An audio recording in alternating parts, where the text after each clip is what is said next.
Welcome to Paranormal Palace Radio, where truth equals reality, and truth is often stranger than fiction.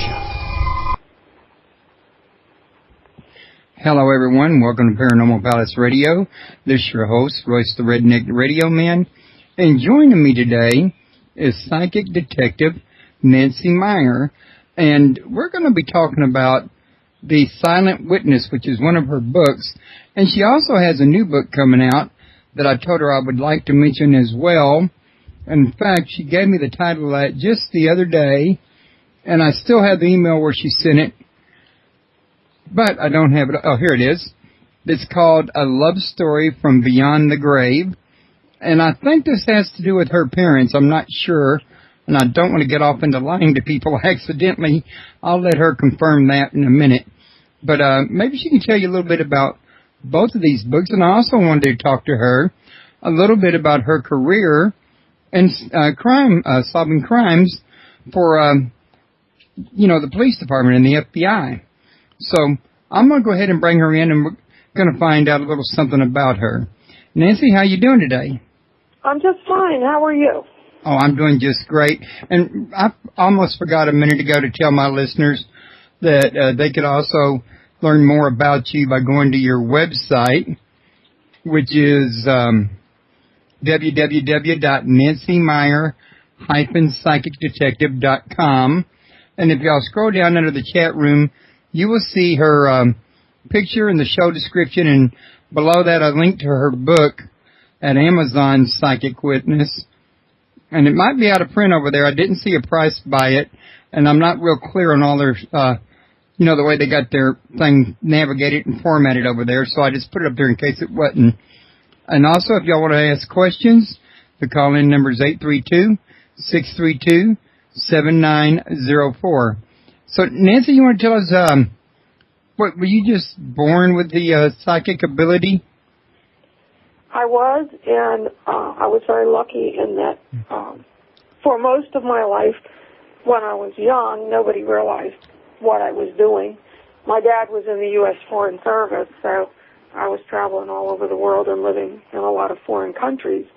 So when I would come up with information, people would assume I had learned it somewhere overseas, and it kind of very neatly covered how I was actually doing it for quite a while. Then I was in my late 20s when I started talking about knowing stuff about people that I was meeting for the first time. And that's kind of when it popped out and couldn't be hidden anymore. And people started coming over and asking me questions till 2 or 3 in the morning. And I actually started a business to get people to go home and not keep me up all night. It's kind of a crazy reason to start a business, but that's actually how I got started. Ah, okay. And 2 little boys, and I had to be awake in the morning to deal with them. That staying up till 2 or 3 doesn't work when you have toddlers. Oh, man, it doesn't work when you have teenagers either. I mean, pardon me, I'm a father of 3 boys myself, and I had to get up at 6 to get them off to school. Actually, I've only got one left in school now. Are you still with me? Yes, I am here. I lost you for a minute. But, yeah, John's the only one I had to get off to school, and he's only got one more, school year to go. So, but, yeah, you have to get up at 6. You don't want to be up till 3 a.m. to wear you out. You're walking around in the days the next day. But it was a silly reason to get into it, but it worked. And I understood from the way people were talking that my skills could help people. I just wanted to find a way to be comfortable with it and to help people out, but at the same time to be able to stay rested and healthy myself. And that's been an ongoing battle because there is a lot of demand and only one of me to cover everything. Well, do you feel comfortable doing the crime-solving bit, or isn't there a part of you that has fear that somebody's going to catch up with you that you finger? That's certainly a concern. For the most part, there's a lot of cases I've worked on. No one even knows I was there. I keep quiet. The police keep quiet in order to help protect me. I probably would be 3 times as well known if that were not necessary, but it is necessary. We have to be realistic about that.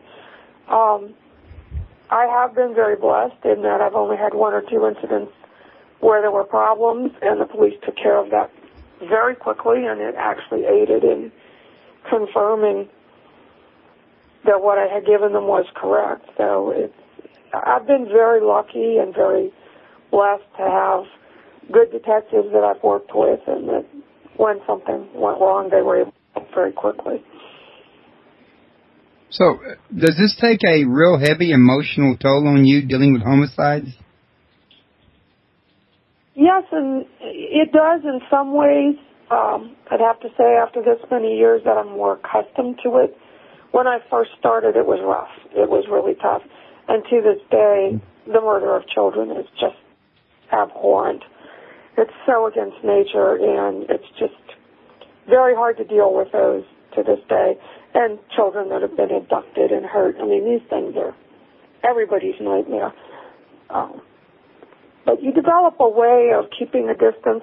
Detectives have to do it, and I've had to do it. You know, you have to get the information that you need, but stand aside emotionally. And it takes a particular type of focus that takes a lot of energy to produce that focus and to stand aside and not get dragged into it emotionally. I know when I was starting out in the early days, and I was reading about other psychics that had done this and finding out in their own words how much it had drained them and how many problems it had caused, I developed a different way of doing the work by not stepping. They all described going into the victim's mind, and I felt that was a mistake. I felt that's what was causing. That sounds like that could be scary. Yeah, it is very frightening, plus very draining physically. So I came up with the idea of standing right beside the victim where I could see what was going on, but try to keep the distance between what the horror the victim was going through and get the information the detectives needed without my getting sucked into the victim's thought patterns. And I think that was a wise choice because I think it allowed me to do a better job, for one thing, not to get emotional, so that the police were more comfortable working with me. I mean, if you're working with a psychic who falls down, I mean, some of the stories they've told me about how other psychics work are, like, embarrassing. I mean, people falling down on the ground and having some kind of major fit and then popping up like nothing. That's like, please, that is just not necessary. That's what I call the drama crew. And, I just didn't want to get into that. I wanted to keep people distance and do the work, give them the information, but stay rational while I was doing it. Yeah, I can see why. And, also that you're talking about getting into other people's minds. It seems to me like you'd leave yourself wide open for them to use their thoughts against you. Well, I think the handy thing about it is I can be involved in a case and no one knows I'm there. If everybody does their job right, I come in, and if nobody recognizes me, I'm in the department, I'm working with the detectives. Nobody knows who I am, so it doesn't get out publicly usually that I'm there. Even though I'm pretty well known now, we still have been able to pull that off most of the time. I've seen some of these shows of psychic detectives, and I've actually talked to some people out there, and I'm here to let you know there's some highly skeptical people out there, and one of the biggest claims that I hear all the time is, well, they're mentioning things that anybody would know or anybody would be able to piece together, any good detective, and, some of that stuff didn't seem to me like it was as easy and clear-cut as they were making it sound, you know what I'm saying? I do. I mean, the skeptics keep saying the same things, but there's a body of work out there with my name on it that has a detail that is not something anybody could have picked up. And a lot of the cases that I work on, the detectives have been working on them sometimes for years with no result. And I come in and give them information that leads to where the weapon's hidden. I've actually very directly identified killers. If the police had been able to do it, it would have been done before I ever got there. Because contrary to the way some people act about the police, they work very hard on these cases. Oh, yeah. Long hours on it, and they collect an enormous amount of information. If the case could have been solved before I was called in, I called myself the last resort. When I've tried everything else and it hasn't worked, and you bring a quality psychic in, you get that much more information. That doesn't mean the case will get solved, but every additional tiny piece of information that's added to the data takes you closer to catching the killer. Yeah, and I would have said earlier to these people that like to go around saying that, they're really saying that the detectives working on the case before you enter in are just a bunch of bleeding idiots because they had the same material there. Why didn't they pick up on it? Exactly. And you can't just call all detective bleeding idiots. I don't care if a bunch of them are. Well, there are some, I have to admit. I've worked with a few of those, but the majority of the men and women that I have worked with are awesome. I mean, the stuff, the creativity in what they do is just amazing. They can come up with so many good ways of catching bad people, and they just don't get the credit they deserve. They really don't. Oh, I agree. I mean, I was kind of half kidding a minute ago trying to get a laugh, but in all honesty, I've known some detectives myself that were some really pretty bright people, and, they really know what it is to question little details that most people don't even think twice about. Exactly. It's that eye for detail, I think, in my work that has made a big difference. I don't go just for the broad information. I look for these little tiny pieces of information that will help solve a crime. I mean, we had a murder years ago in Delaware, Wilmington, Delaware, and the woman was followed home from the grocery store. At least that's what I got when I started working on it. And then they forced their way into the apartment and they raped her and attacked her and killed her. And when I was looking at the crime scene photos, I kept saying to the detectives, I hope you did a really good grid of where you picked everything up, because this one, there were like little pieces of Kleenex thrown all over the floor, hundreds of them. They were just everywhere. Looked like it had snowed Kleenex. And I kept pointing to this one, and I said, you need to send that to the lab first, because it had semen and hair evidence from one of the men. And they had that information in a database on him. So they sent that off, and sure enough, and it was they then tested all of the pieces of Kleenex, and the only one that had any semen on it was the one that I had picked out. Now, that's a detail that is not general. It's very specific, and it's just from one case, but I've done things like that on other cases. And this is where the skeptics argument kind of falls apart, because when the psychic is real, and I will be the first to admit there's a lot of people out there claiming that they have this talent who don't have an iota of it and are con artists. And unfortunately, it gives the rest of us a bad name. But there's also some really quality people that I've met over the years that are really good. Yes, as a matter of fact, I'm not sure, but I saw a book out there that listed the work of several psychic detectives, and I want to say they mentioned you, but maybe they didn't mention you, but the book got me to thinking about you or something. I can't remember which it was. But, I mean, yeah, there's a bunch of them out there that people even wrote books about, in other words. Yeah. And I think it's good that somebody wants to get you the good word out there to go along with the bad word, because you need something for balance. Yeah. Now, your book, Silent Witness, what can you tell us about it without giving away the candy store?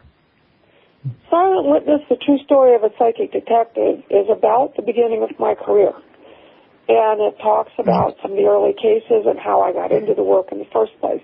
Unfortunately, it is out of print, but you can get used copies sometimes on eBay. I'm hoping in time to reissue it, update it and reissue it. But right now I've been working on the other book, and now I have to do rewrites for that. Our release date is September 2013. So I got a lot of work to do with the publisher between now and then. Because when you sell a book, that just starts the work. Then you do the rewrites the publisher wants, and then you have to go through checking galleys and everything. And from the time a book sells to when it hits the stands, usually takes about a year in production. And that's a very busy year for the publisher and the author. So I will have to pull in my horns on working on other books right now, especially since I'm working on my dissertation as well. Well, you know, a lot of times when books are out of print, they got PDF format copies of them that you can get for free on the Internet, and I'm not saying I justify that, but it does happen nonetheless, and, you know, people could probably maybe even look around and find a copy, I'm sure, if they wanted to.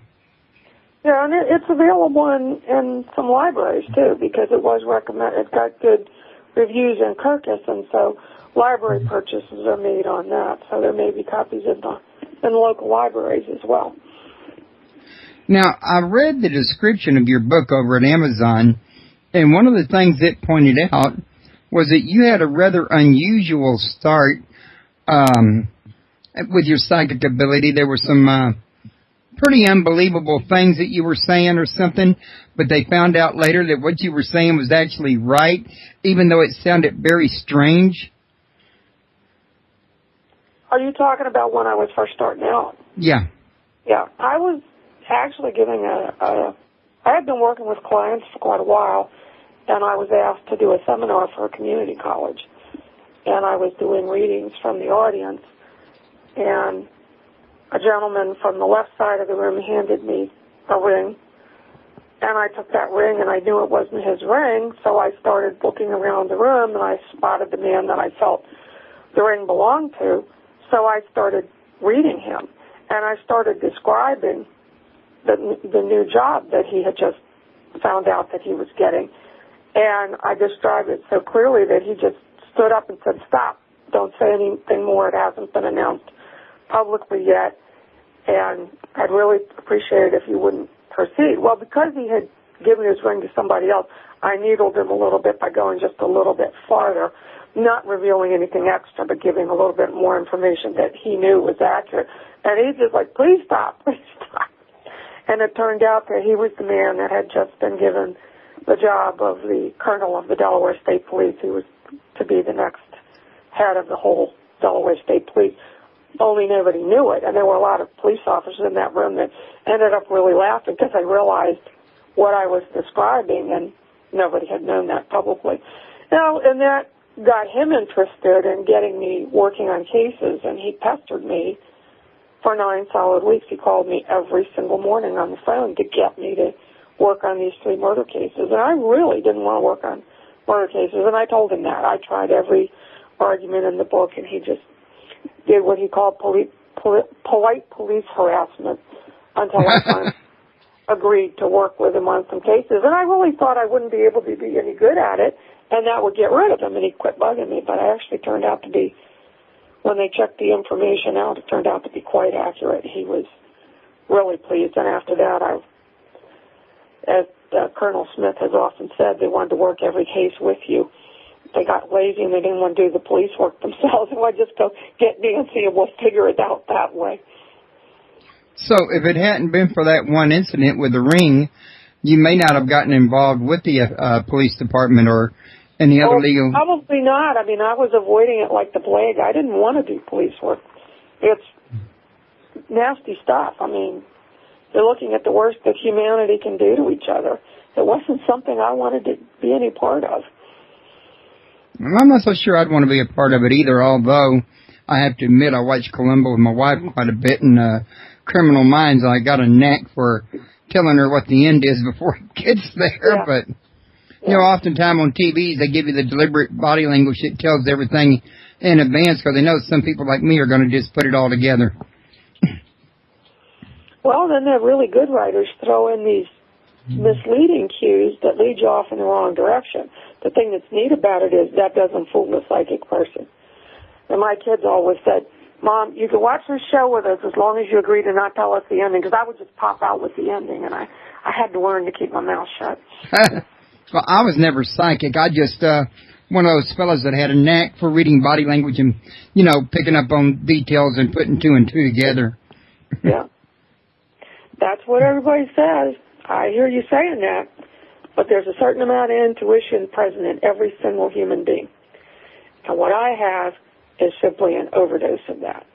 So to say you're not psychic is not really accurate. You know, the word psychic kind of scares people, but it really is.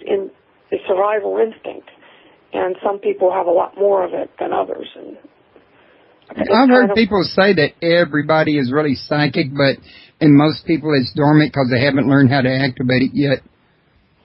I used to think that way, but I've worked with meditation students for many years and had many of them do all of the things that you would do in order to open up to your particular skill.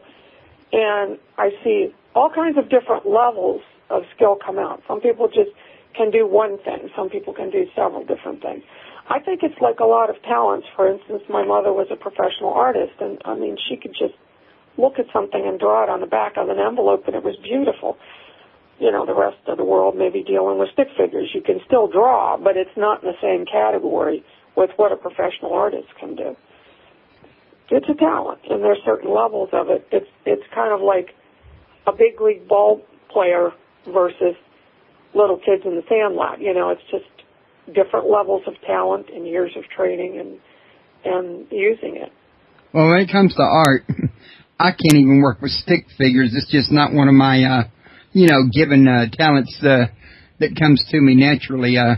Things along analytical and reasoning is more my forte, but again, everybody has their given talents. So, well, I mean, at least that's what I've been taught, and I think it makes a lot of sense. Well, and it makes sense, too, in terms of, not everybody's brain is the same, and some people have more intuitive skill than others, and I think that's just a naturally occurring phenomenon.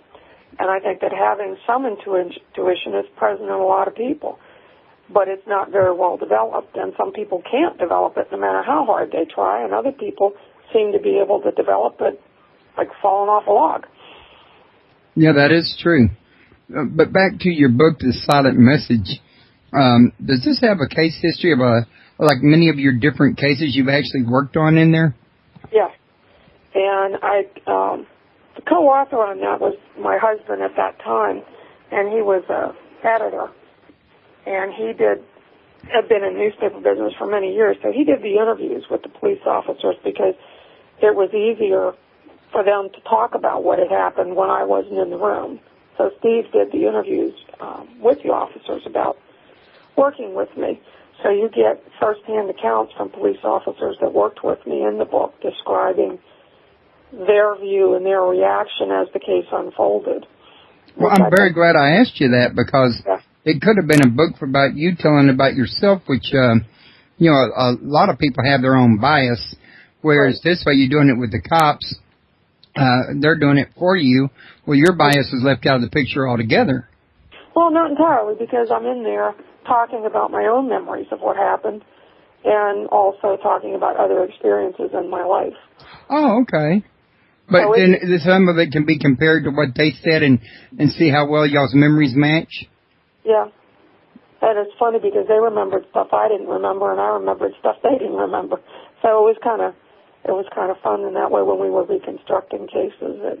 Yeah, that reminds me of an episode of Happy Days I saw once when Howard and Marion were doing this here act on stage, and they were singing that song about their first date or when they met or whatever, their first anniversary, whatever that was. And, that song, I remember it well, and each one of them had the opposite memory. Yeah, that's a funny song. Yeah, we weren't completely opposite, but there were details I remembered and stuff they remembered that I had completely forgotten, and stuff that had really shaken them to the core in terms of they knew I had no way of knowing the information that I was coming up with. The detail is often mentioned if you talk to officers that have worked with me. They'll often say that I was coming up with details that some of which they knew and some of which they didn't know, and they were just amazed at the amount of detail. And that's been a pretty common comment from officers that I've worked with.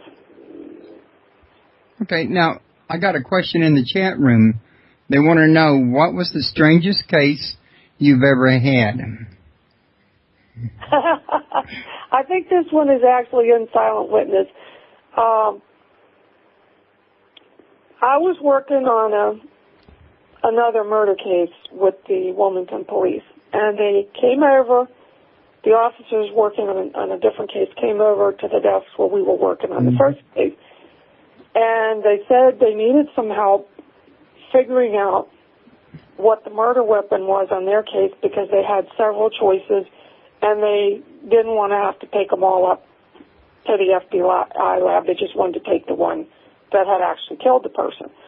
So I said, well, give me some of the crime scene photos. So they gave me the crime scene photos, and it was a man who had his head bashed in pretty badly, and obviously something big. It was pretty hard to break the skull, and the skull was smashed. And I'm clear in my mind, waiting for an image to come up, and I'm seeing a potato. And it was kind of weird looking because it was a potato that looked like it was backlit, like you would show off art or something. It looked like it had a spot on it from behind. And so I thought, I can't say this around the front of a room of detectives. The potato did it. So I reran the image, and I kept coming up with the potato. And I said to the guys, I said, well, this has got to be the strangest murder weapon ever, but it's a potato. And between being stunned and laughing their heads off, there were 3 pop sculptures next to the body, a potato, a tomato, and a big banana. And they were all really large sculptures, so they didn't want to have to take 3 police cars to haul them all up to the lab. They wanted to take the right weapon first, so they packed the potato up and took that up. They ended up having to take the other 2 up anyway, but the potato did turn out to be the murder weapon. That was the most unusual murder weapon I have encountered in all these years of work. Yeah, I don't think I've ever heard of that either, but, yeah, using a potato sculpture, I mean, who would ever make a potato sculpture? It seems like an unusual piece of art. Well, actually, it was a pretty valuable piece of art, and I forget now who made it, but it was kind of well known, and the guy was quite wealthy, and he had sculptures like that throughout his house, and that just happened to be what was handy when the murderer got mad and smashed his head. Okay, and about, was this a really heavy piece? Yeah, what did it require a strong man to lift it, or? Yes, it took 2 detectives to load that thing into the car, so they knew just from lifting that the person that had killed the guy had to be pretty big and strong, because one person could not easily lift that potato. It was very large. Like a possible weightlifter or wrestler or something like that. Somebody with superior strength, and of course added anger would have added to that strength, but still you would have had to have a person who was really strong to begin with. Yeah, I happen to know from first-hand experience, rage can really pump through that adrenaline and increase your strength many times over. Well, you see sometimes when people lift a car off of someone, you know, a child or something that's gotten run over, and people just run over, and 2 or 3 of them lift the whole car off a person. You see the adrenaline working there. Yeah, I think it was Lou Ferrigno, to save the life of his own child, had a similar incident with his pickup truck or something. It was on the Google News here a few years back, but I don't remember all the details of it, but you know, it shows he's a classic case of what you're describing. Mm-hmm. And were there any other, shall we say, memorable events that you worked on?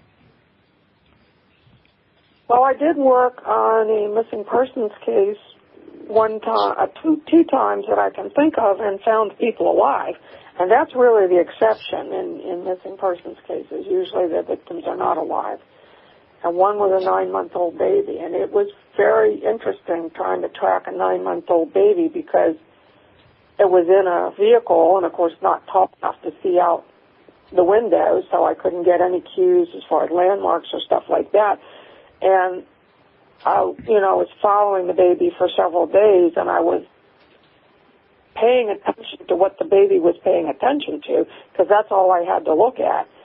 And I was able to piece together where the person was until I finally realized the baby was in a supermarket, and I realized who the baby was with. And it was an odd coincidence. I had been to that supermarket on another case and recognized the supermarket, and I was able to call the FBI people I was working with, and they went over to the supermarket, and sure enough, there was the baby. And they were able to see it. that was pretty cool. I really liked that one. Sounds like it. Now, most of these cases you work on, are the perpetrators usually close friends and family members, or would you say just as many of them didn't even know the victims at all? When I first started working, it was more common for it to be someone in someone's life. But as time has gone on, I've had an increase in cases involving stalkers and people completely unknown to the victims, people that they may have crossed paths with briefly in their lives, and I've often been able to identify where the stalkers first fastened in on them. So sometimes they've been able to find the stalkers that way, going to the place where they first connected with the victims. But I think now we have a lot of problems with drive-by shootings and things like that, where the victims know each other, but not in a way where the family members really know these people, because of drug trade and stuff like that. So I don't even know how to gauge the percentage. There still are a large number of cases where the person is in the victim's extended environment, and sometimes the police just need to know which way to go in that environment, and then I lead them to evidence, because really, I don't want a case to go to court based on what I said. I want a case to go to court based on evidence that I helped them find, so that they can use the evidence to convict the people, because my thing is putting bad guys in jail. Right. If they're going to kill once, they could do it again. We need to stop them before that happens. Well, yeah, and I was asking because it seems to me, and this is just my own personal logic, that, for a perpetrator to get interested in anybody to perpetrate any kind of crime against them, you would think there would have to be a drawing factor, whether it be they met in a bar and somebody did something they didn't like in a bar, and that might have been the first time they met them, but they ticked them off that first time and they stalked them and killed them, or somebody that they'd been in their own family. But you'd think there'd have to be a drawing card. What attracts a perpetrator to a victim, in other words? You see what I'm saying? Yeah, but that's going to vary depending on what the victimizer is like. What is his purpose and what is his mental problem? Why is he doing what he's doing? And that's as varied as the different killers are. I mean, their motives are. So, although in many, many cases you have a common thread in many killers, and I had an opportunity years ago to meet Ann Rule, and we spent an evening sitting in a hotel room talking about what we have learned about killers from our work. And we've both come to the same conclusion, that severe child abuse creates killers. I mean, she feels the same way I do, because we keep bumping into that in the background of killers. And that can make a lot of sense also. I mean, I think some of your more famous, Hannibal Lecter and some of those had abusive childhoods that led to murder. Serial killers. It's based on information that the profilers have gathered. But you have,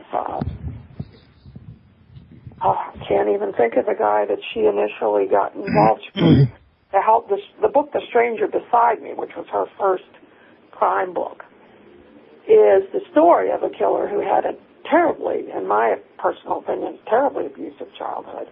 And he turned out to be an extensive series. Ted Bundy, I was trying to think of his name. Ted yes, Bundy. That was another one I was trying to think of mentioning, and you got to it before I did.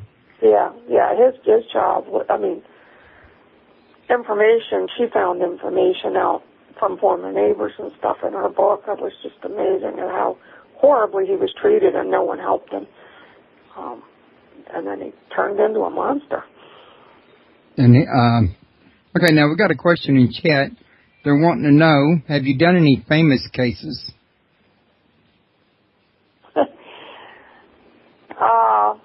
I have, but I can't admit to being in some of the places. There's a case in the Michael Rosenblum case in the Pittsburgh area that I worked on that was well known. I'm trying to think. There's a case out of the Baltimore area, Leonetta Schilling, Schilling.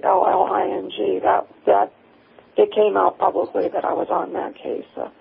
There are other cases, but I prefer not to identify some of those. But those are a couple of the ones that are well known. Okay. Well, do you have pardon me, a habit of, say, picking up vibes or readings or whatever off of people just in a room you're with or at a party or a bar or restaurant? You get the idea what I'm saying, and just suddenly you're picking up something? I probably shouldn't say yes to that because that scares people, but the truth is, yes, I do pick up stuff from people.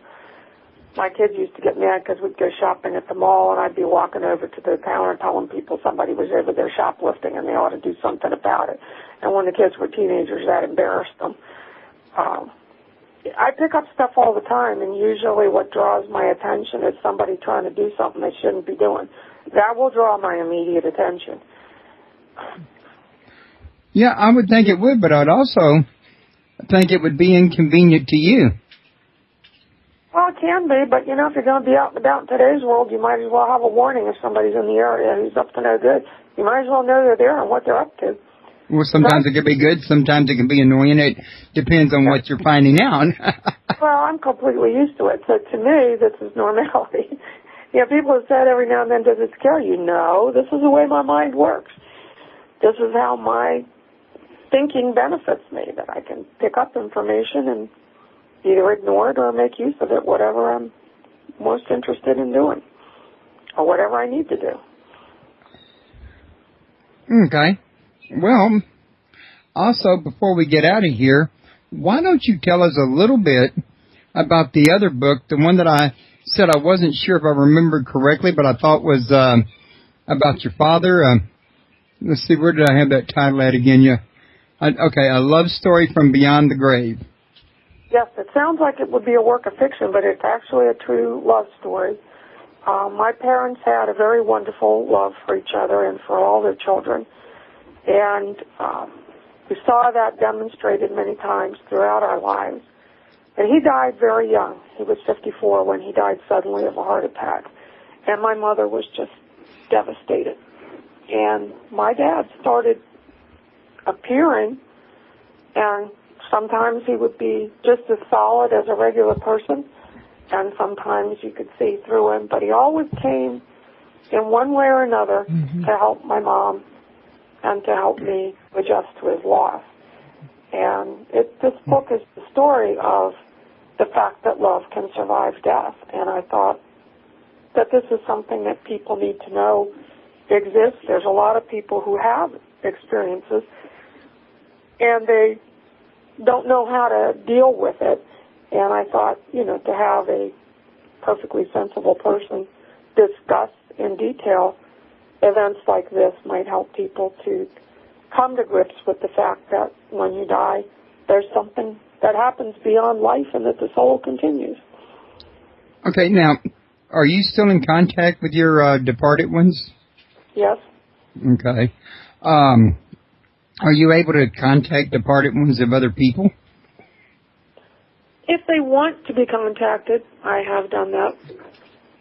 Yeah, because, you know, me and my wife, we used to watch John Edwards, and we always thought that was a pretty good show, but somebody said that his show was rigged, but then again, somebody's always starting a rumor about something, and it's, you know, kind of hard to say if it is or not without more evidence, you know what I'm saying? Right. I do know what you mean. Yeah, I had heard mixed reviews on him. I know clients of mine that went to see him perform. Some of them said that he was accurate. Some of them said, and some of them said he had a really bad temper. So I don't know. I never got to see him in person. I was aware of his show, but I don't tend to watch shows like that because I find them a little bit boring. Yeah, it was something that was really important to my wife. More than it was to me, because I really get more into, you know, mysteries. I used to love Banachek and Columbo and some of the other. I thought that was one of the great fiction. And Monk. I liked Monk, too. Did you ever watch that? Which one was that again? Monk, M-O-N-K. No, I don't think I've heard of that one. It's in reruns now. If you liked Columbo, you'd like Monk, too. Oh, okay. I'll look into it. Now, another person in chat saying, I know I missed a lot of what psychic ability does this woman claimed to have to help.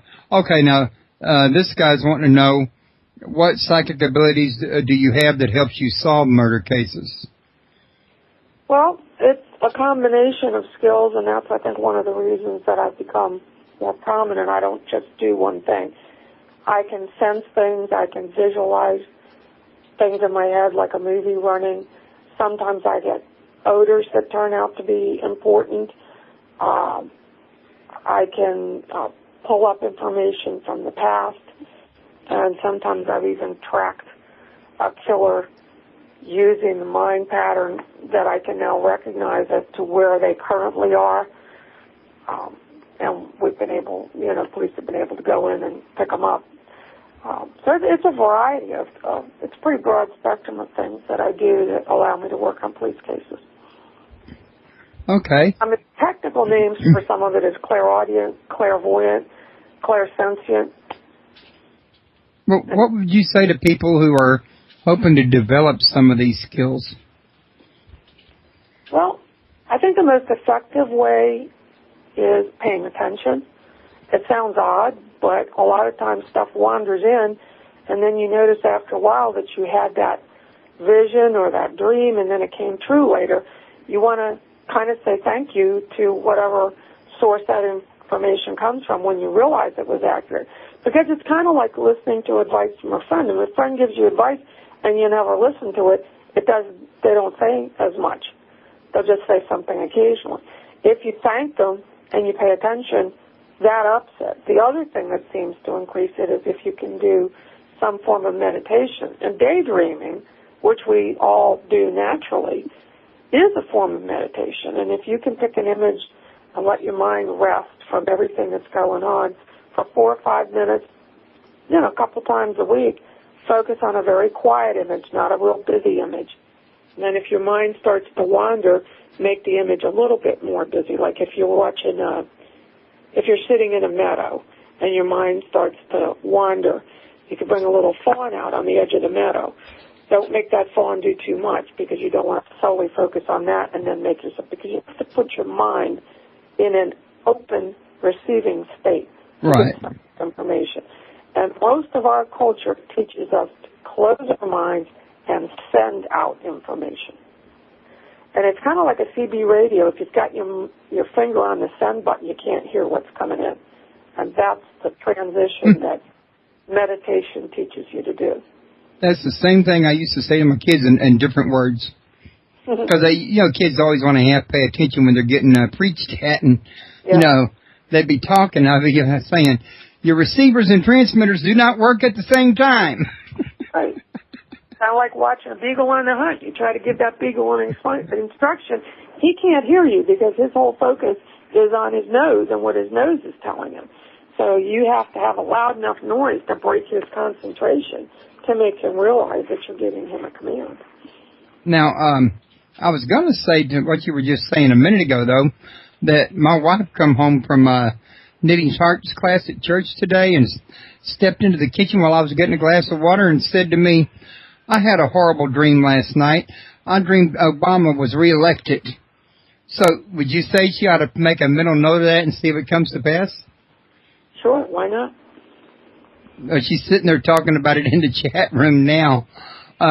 She attends some of my shows and some of them she don't. It just depends on the topic matter. And she does have an interest in psychics, so you got put up on the top of her attendance list.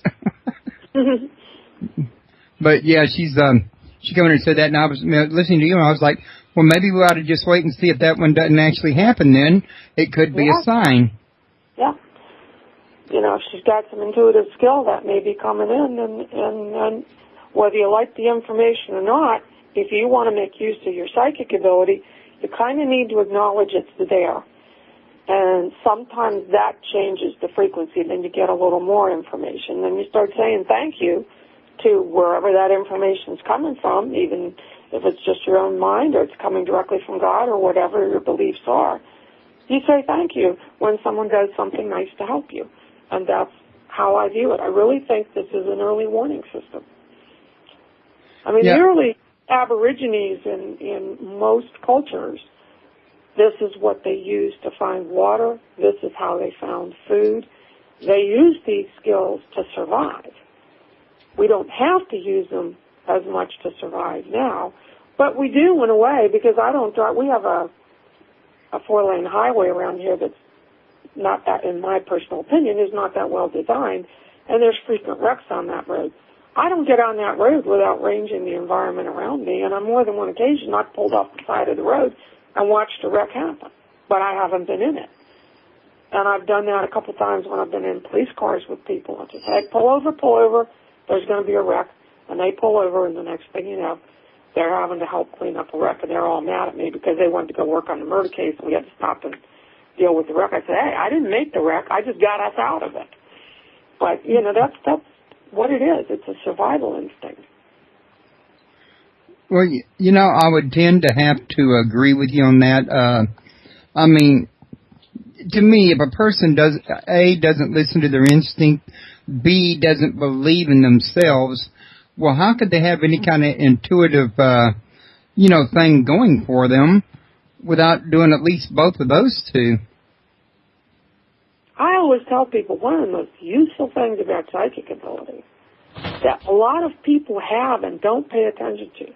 If you go out on that first date and in your solar plexus area you feel uncomfortable, you are nauseated, you just don't feel good, pay attention. That may very well be your body saying, this is a bad choice for you. And you want to pay attention to it. A lot of people have said to me over the years, men and women, you know, I should never have married that person because the first time I met them, I disliked them. And then I talked myself into liking them. Why are you doing that? If the first time you meet someone, you get a bad vibe, go find another date. Now, when I meet people and I get a bad vibe, I either watch them like a hawk or avoid them like the plague. Yeah, that's what you need to do. I mean, to me, personally, if you get a really, really, really strong feeling about something, well, you really shouldn't ignore it. Some people like to say, well, it's just my nerves, or I'm just spooky today. Mm-hmm. I don't know. I always had that old adage, better safe than sorry. Exactly. And this is how we're made of two things. We're made of the intuition, and we're made of logic. And our logic doesn't want to accept that intuitive input is there. So it'll talk you out of it. But the fact of the matter is the intuition may actually provide very important information for you. I remember working a murder case, and I think this one is in the book, Silent Witness, The True Story of a Psychic Detective.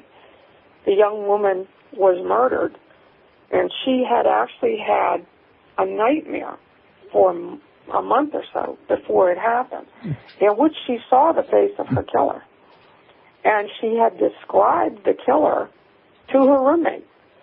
And when the police first came to me and asked me to work the case, and I started working it, I said she was having nightmares about her own murder, saw the killer's face so clearly that she described him to her roommate. And they went back and talked to the roommate. The roommate had not mentioned that, but when they asked her, she not only described what the girl had seen in the dream, which was exactly the abduction place where she was taken from, and there was a bunch of other stuff that was in the dream that was clearly precognitive, and information that I picked up allowed them to fill in some of the trail of where she had gone with this guy that night. And then I gave them a very key piece of information that was at the scene.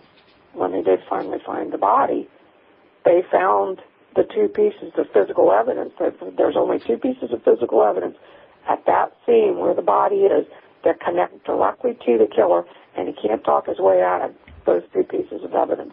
And they found both of them, and that helped to convict him. They did a really thorough terrain search because of what I'd said, and they found these two tiny pieces of evidence, and that's what helped convict him. Sometimes it doesn't take much, especially if the evidence is something that's ironclad. I mean, sometimes a little thing can just tell you everything. Yeah, he had borrowed a gun from his brother, and when he gave the gun back, he had a broken plastic grip on the one side of the gun where he had hit her. And that grip went over the side of the hill with the box when he dumped it. And there was also a wire, piece of electrician's wire with a number on it. And his brother was an electrician, and he had stolen some of those wires from his brother's truck. But electricians keep a list of all the wires they have. And that number was on his brother's list, and it was in the, because he had reported to the police that his truck had been broken into and these wires were stolen. And he reported each number that was stolen. And that was one of the wires that was stolen from his truck, his brother's truck. Okay.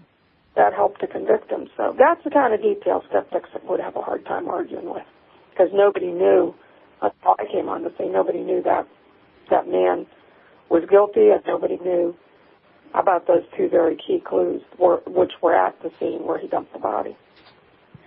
Yeah, that makes a lot of sense. That'd be hard for me to debunk. I'm not even a debunker. Yeah.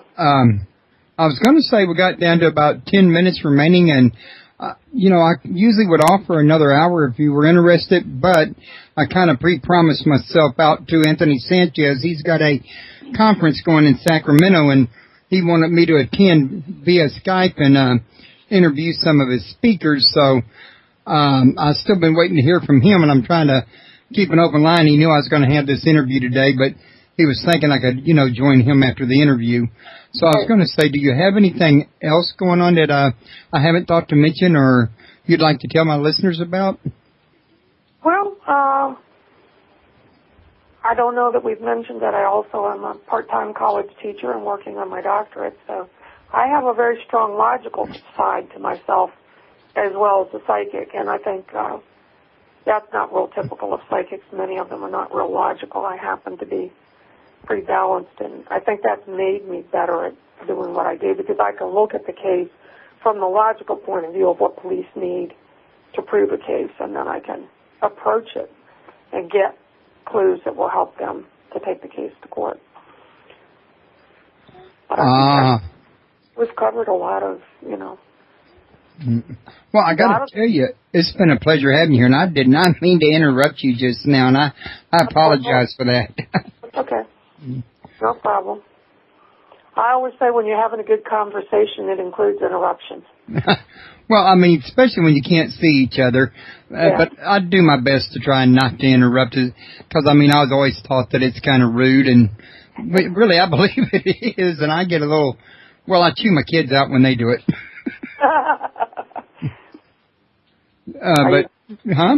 Are you going to admit to your kids that you interrupted somebody today?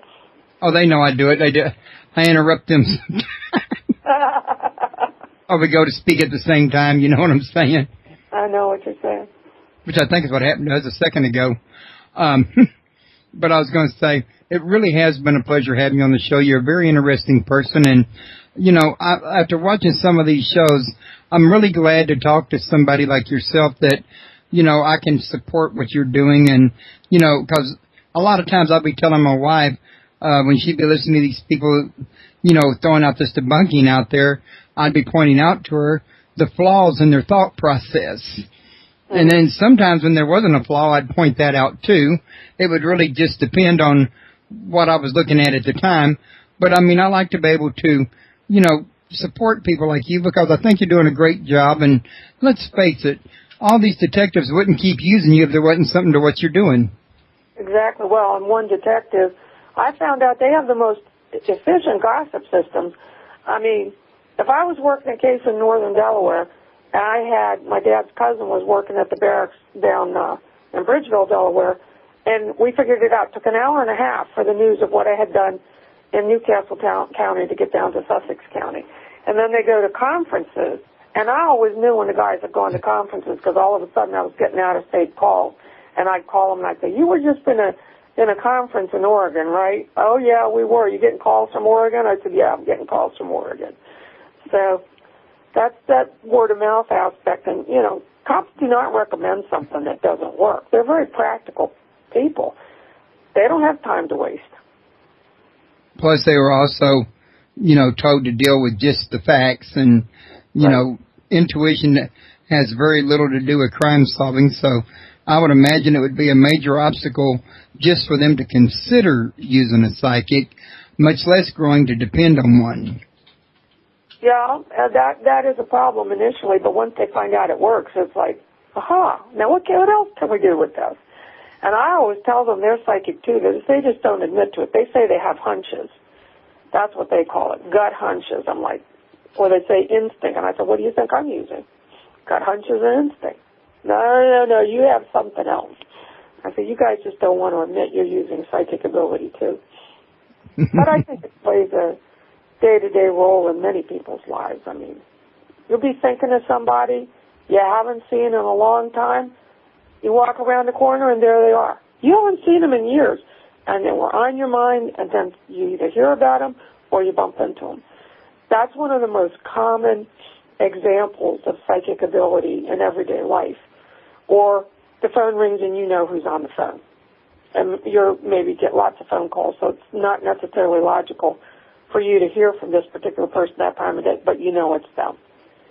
Sometimes you know whether it's good news or bad news. So, I think it's a handy ability to have.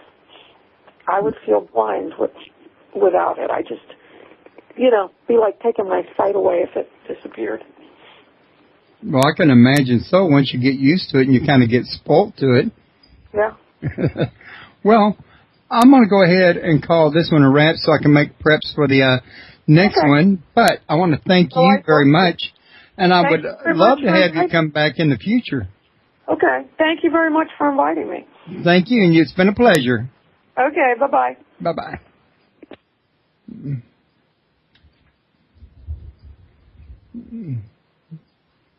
Okay. Before we go, real quick let me let everybody know. First, let me check, make sure I didn't just accidentally disconnect myself altogether. No, I did not. That this coming Tuesday at 8 p.m., my guest is going to be William Gleason. We're going to be talking about Beyond the Illusion. And this is a new book he's got out. And it's really a work of fiction that was based on a historical fact dealing with documents at the Vatican. And I can learn more about it when he's here. That's going to be this Tuesday at 8 p.m. unless something comes up. Also, I'm still trying to reach Anthony Sanchez in order to do my party interview and his speakers. We haven't been in contact since Thursday evening. If I do get in touch with him and I go ahead with those plans, I'm going to see if I can come back here and broadcast what I'm doing live on my end or not. If not, I'm going to try to get a YouTube video of it later on.